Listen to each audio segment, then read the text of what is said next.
I'm David Collins. I was in a workplace accident when I was 16.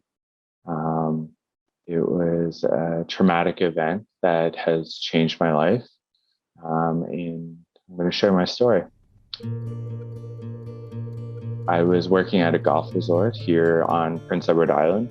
And part of our duties at the end of the night was to take the garbage and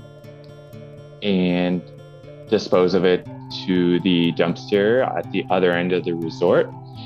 And so when we got there, we dumped the garbage, and then we said to ourselves we were going to take one more rip around, and then we would clock out for the night. And we hit a rock. I fell out, and the guy that I was with, he went around and hit me before we had knew what had happened. And just as quick as that, everything changed. And I remember laying on my back, laying up in the stars, crying, wondering what my life was going to be like. It was a burst L1 fracture, which means that when the bone broke in my back, it exploded, and bone fragments went everywhere in my back, including the spinal cord, which caused the paralysis, and the nerves.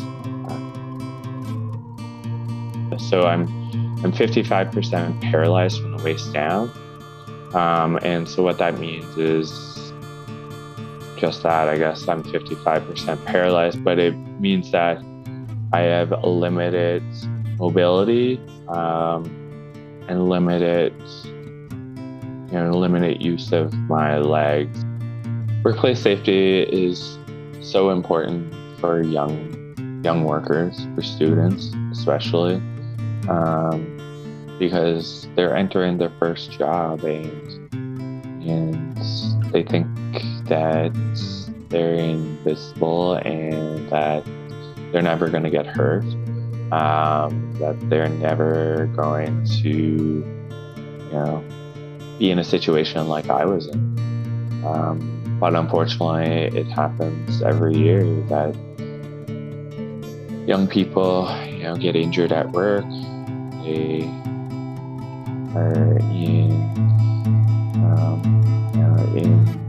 accidents that affect their life or ultimately could kill them.